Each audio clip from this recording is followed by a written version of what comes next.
Happening now, the investigation continues into what the U.S. government calls the biggest cyber attack on its networks in history. The attacks on the federal system went undetected for months and may have compromised personal data for millions of federal employees. The White House says those workers will start being notified on Monday. We're taking steps to notify those who may have been potentially affected within 30 days of confirming that some of the information was compromised and potentially exfiltrated. The White House says the initial hack was detected in December, then the second in April. It wasn't until May that the government confirmed any information might have been compromised. So what does this all mean for those 4 million current and former federal employees? Tom Rousey has that side of the story.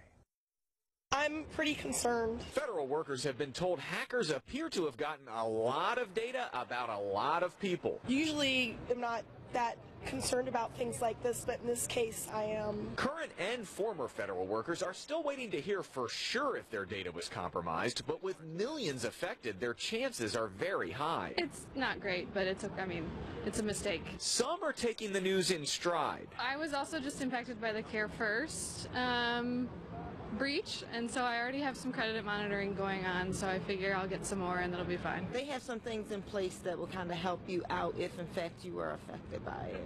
And you plan to take advantage of those? Absolutely. If that's the case. The Office of Personnel Management says it is offering affected employees free credit report access, free identity theft insurance, and a free 18 months of credit monitoring. We consider that completely inadequate. It should really be lifetime credit monitoring. Jacqueline Simon with the American Federation of Government Employees says this hack of federal data is unprecedented. This is the worst, and this is very, very big. I'm concerned that the system was not strong enough to defend against an attack like this. The American Federation of Government Employees says of the roughly 4 million people who could be affected by this, a little more than 2 million are current federal workers and about 2 million are former federal workers. In the newsroom, I'm Tom Rousey, News Channel 8.